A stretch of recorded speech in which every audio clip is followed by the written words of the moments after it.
There arrives a moment in the architecture of your inner world when silence becomes unbearable. It is not the silence of peace, but the silence of something screaming beneath layers of performance and compromise. You cannot name it with precision, yet you sense its presence like a fracture spreading through glass. The split widens between the person you have become and the person you were meant to be, and this division can no longer be ignored or smoothed over with distractions. This breaking point does not arrive by accident. It emerges from the accumulated weight of years spent molding yourself into shapes that fit other people as expectations. Every time you swallowed your truth to maintain harmony, every time you chose safety over authenticity, every time you performed the role assigned to you rather than lived from your core, the psyche recorded it. These compromises stack upon one another until the foundation cracks, and what once seemed stable reveals itself as a structure built on sand. Carl Jung understood this phenomenon with rare clarity. He described it as the call to individuation, a process where the deepest part of you refuses to continue the masquerade. The masks you have worn, the personas carefully constructed to navigate social terrain, to earn approval, to avoid rejection, these protective shells harden over time into prisons. What began as adaptation becomes suffocation.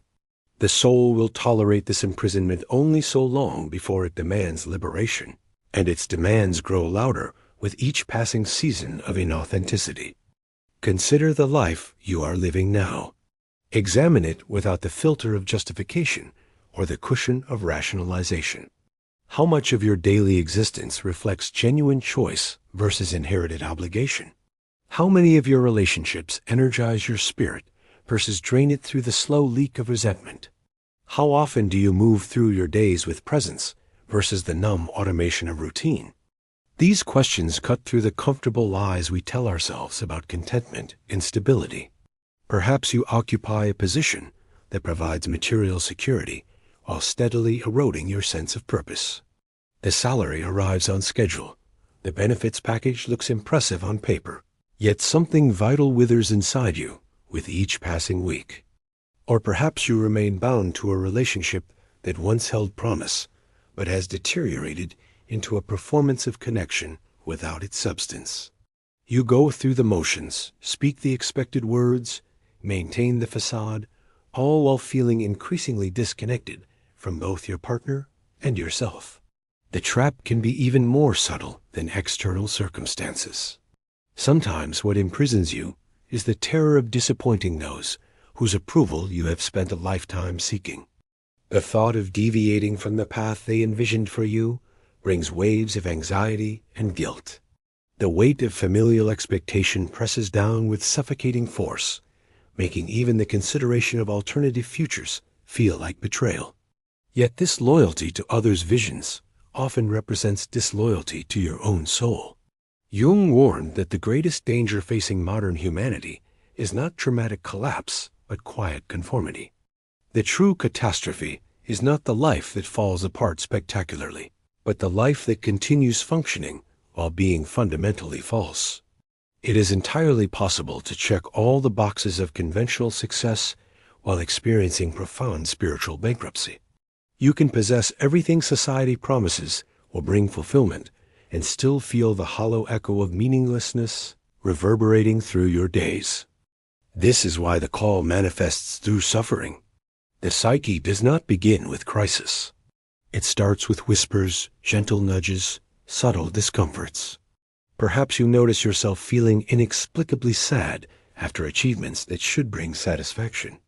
Perhaps you experience flashes of dissociation, moments where you observe your own life as though watching a stranger.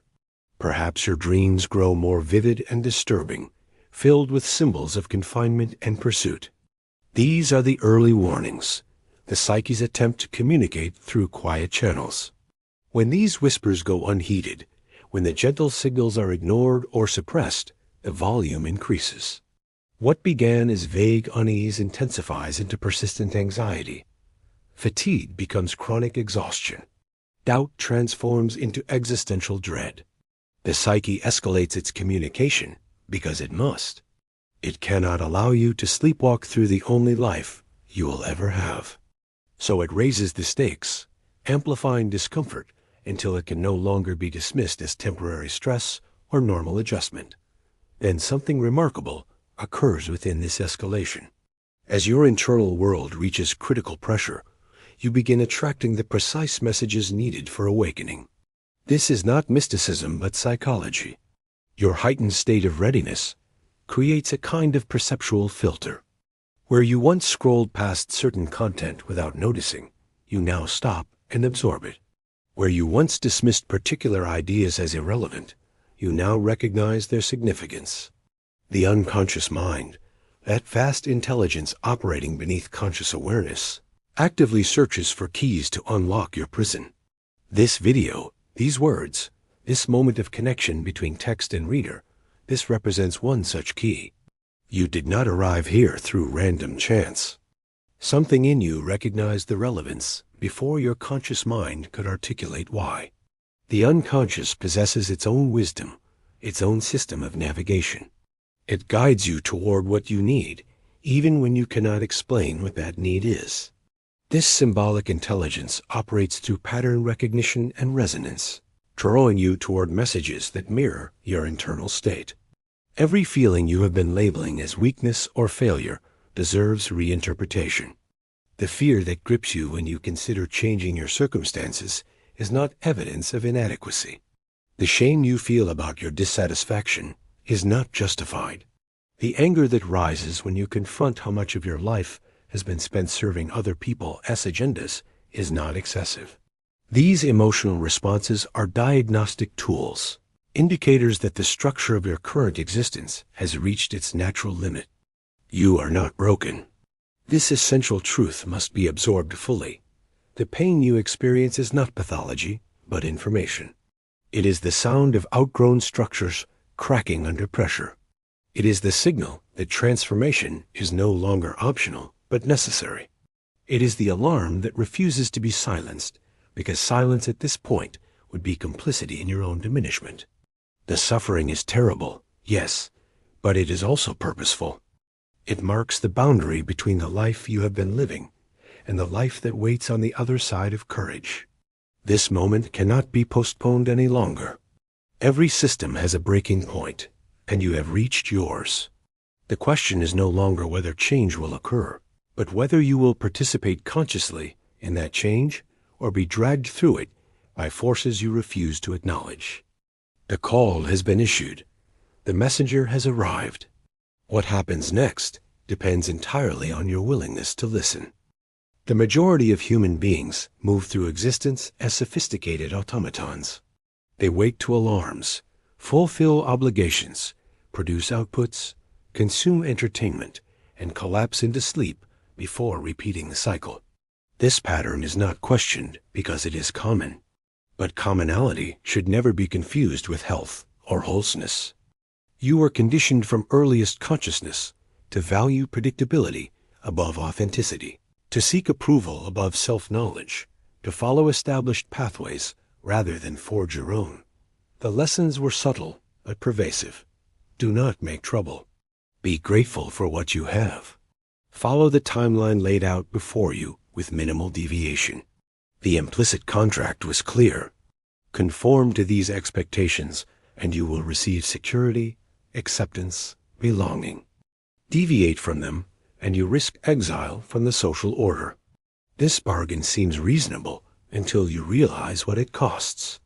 The price is nothing less than your soul, traded incrementally for the illusion of safety.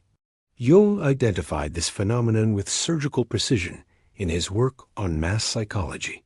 He wrote that the greatest threat facing the individual is not personal madness or private suffering, but the process of massification. This is the transformation of unique human consciousness into interchangeable units within a system that demands conformity. When you become a statistic, a demographic category, a predictable consumer of predetermined experiences, you cease to exist as an individual in any meaningful sense. You become a function, a role, a placeholder. When the feeling of suffocation begins, when you notice yourself going through motions without presence, That sensation is not malfunction. It is the opposite. It is the first stirring of authentic consciousness, trying to break through the shell of conditioning. You may have executed every step of the prescribed formula perfectly. Educational achievements accumulated, career milestones reached, relationship boxes checked, social media presence carefully curated. Yet despite this appearance of success, an emptiness gnaws at you from within. This dissociation, this sense of watching your own life from a distance, represents consciousness attempting to emerge from its slumber. It is the unconscious signaling that the persona you constructed for survival has become inadequate for genuine living. The mask you wear so skillfully that you almost forget it is a mask. This false face no longer fits. It constricts and chafes. Every moment spent maintaining it, it drains energy that could be directed toward authentic expression. The normality sold to you as the destination of human development is actually a sophisticated mechanism of control. It offers small pleasures and minor comforts in exchange for your freedom. You receive validation from others who are equally trapped, financial stability that keeps you dependent on the system, familial harmony purchased through self-suppression. These rewards are real but insufficient. They cannot nourish the deeper hunger for meaning, for truth, for self-actualization. The cost of this bargain reveals itself gradually. You sacrifice spontaneity for predictability. You trade your inner voice for the chorus of external opinions. You abandon curiosity in favor of certainty. Over years and decades, these small surrenders accumulate until you can barely remember who you were before the molding began. The original self, the one that existed before social conditioning shaped you into acceptable form, recedes into shadow until it becomes almost unrecognizable. Jung understood that adaptation to social reality is necessary for survival. Human beings are social creatures who must learn to navigate collective structures. But this adaptation becomes pathological when it demands the complete abandonment of individual truth. When conformity is no longer a tool for functioning within society, but becomes the entire purpose of existence, something essential dies. Millions of people live this death without recognizing it, emotionally anesthetized, spiritually dormant, existentially adrift. The system you inhabit actively rewards this unconscious state. It provides endless distractions to prevent you from asking dangerous questions. Streaming services offer infinite content to occupy your attention. Food delivery ensures you never have to pause long enough to feel hunger. Social media creates the illusion of connection while preventing actual intimacy. Likes and shares substitute for genuine recognition. All of these mechanisms serve the same function, keeping you too distracted to ask whether you are truly living or merely existing. This collective delusion creates a false sense of security. Everyone around you seems to be participating in the same charade, which makes it feel legitimate. If millions of people are following the same script, how could it be wrong? But consensus does not equal truth. The fact that most people are asleep does not make sleep the natural state of human consciousness. It simply means that the mechanisms of social control are functioning effectively. Yet despite all these distractions and defenses, the crack within you persists. You attempt to silence it through productivity, packing your schedule so full that no space remains for reflection. You try to numb it with entertainment, filling every quiet moment with noise and stimulation. You seek to obscure it through superficial relationships that provide company without requiring vulnerability. None of these strategies work for long because you cannot permanently suppress the voice of your own soul. When you begin questioning the structure of your life, the world responds with gaslighting. You are told that your dissatisfaction is merely anxiety requiring medication. You are assured that what you feel is just stress necessitating a vacation. You are encouraged to practice gratitude for what you have, rather than acknowledging what is missing. These responses all share a common feature. They locate the problem within you, rather than within the false life you have been living. But somewhere beneath the layers of conditioning and justification, you know the truth. This is not fatigue. It can be cured with rest. This is not anxiety that will respond to breathing exercises. This is existential despair, the recognition that something fundamental is wrong with the entire framework of your existence. You are not failing at life. You are succeeding at recognizing that the life you have been living is not actually yours. False normality is the disguise worn by psychic death. It is what remains when duty replaces meaning, when obligation supersedes desire, when performance substitutes for presence. Jung warned that the unlived life is a disease from which one can die, and the evidence of this illness surrounds us. People dying incrementally, one compromised day at a time, trapped in narratives written by others, performing roles that slowly drain them of vitality until nothing remains but the hollow shell of function. Yet within this recognition of the problem lies the seed of transformation. The discomfort you feel, the restlessness that will not be quieted, the existential anguish that no distraction can fully silence, these are not signs of your inadequacy. They are invitations to something far greater than the small life you have been living. They are the birth pangs of your authentic self, struggling to emerge from the chrysalis of false identity. The question is whether you will assist in this birth or continue trying to abort it through denial and distraction. Every genuine transformation requires a crossing, and every crossing demands a leap. Not a physical act, but a psychic one. The moment when you must release your grip on the familiar narrative that has kept you anchored, even if that anchor was attached to the ocean floor of misery. This represents the most critical juncture in the process of becoming yourself. It is also the point where most people turn back, choosing known suffering over unknown possibility. The leap is terrifying because it means surrendering all guarantees. There are no maps for the territory of your authentic life. No instruction manual exists for becoming who you actually are. The persona you have carefully maintained, the one that brought social approval and a measure of safety, must be abandoned. This means saying no to everything that appears correct from the outside, while saying yes to the barely audible voice whispering from within. Jung described this threshold as the confrontation with the inner dragon, an archetypal representation of all the fears and resistances that guard the passage into new life. This dragon speaks with the voice of practicality and concern. It tells you that change is reckless, that now is not the right time, that you lack the necessary resources or strength. It shows you vivid images of failure, rejection, loss.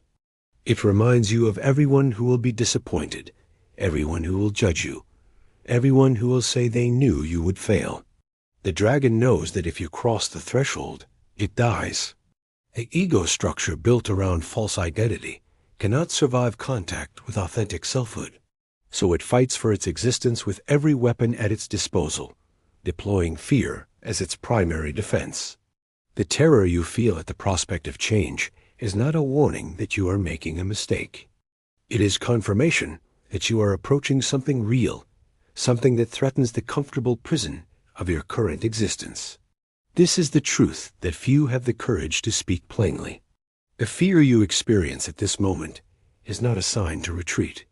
It is a marker indicating that you have arrived at exactly the right place. Fear guards the portals to everything worth having. It stands sentinel at the threshold between the false life and the authentic one. The only way forward is through, not around, not back, but directly into the heart of what terrifies you most. Jung taught that the encounter with oneself begins as an encounter with the shadow.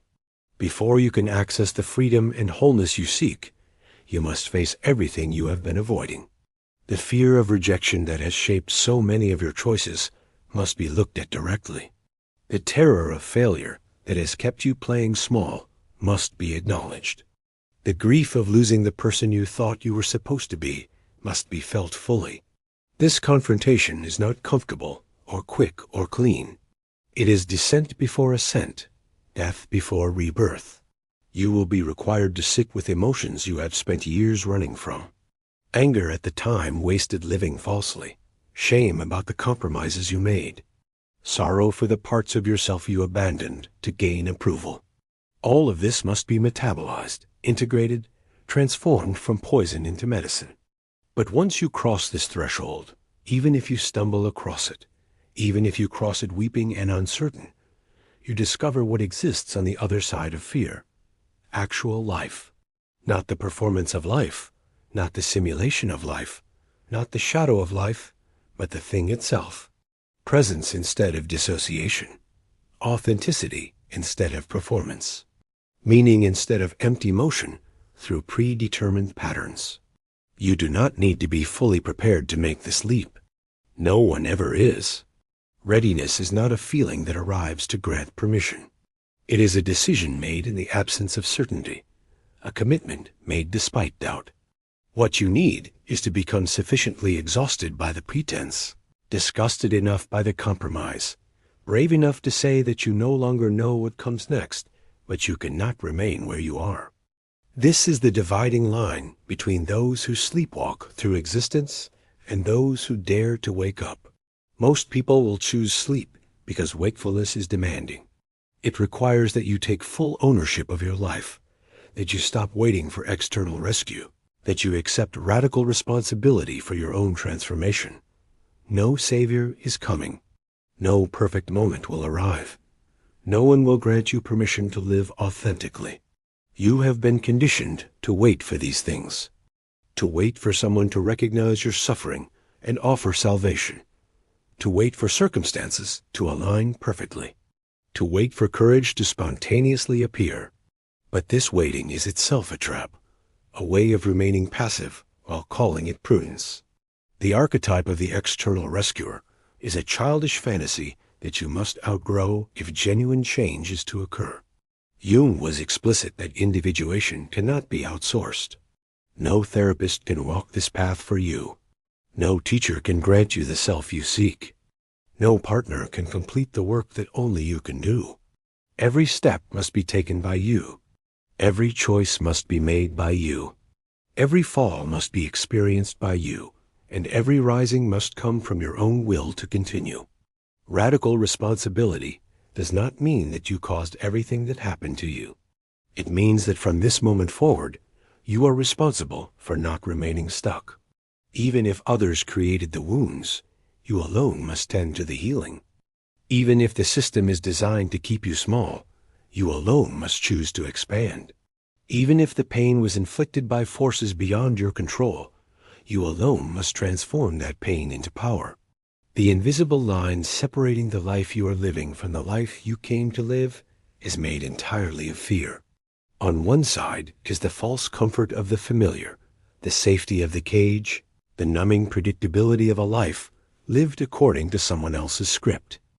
On the other side is uncertainty, risk, the terrifying freedom of authoring your own existence. Between these two sides stands only your willingness to cross. Fear is the guardian of portals. Every time you feel dread rising at the thought of change, you are touching something sacred. Your true self resides in the place you are most afraid to look. The persona you created was useful for protection, but it has become a tomb.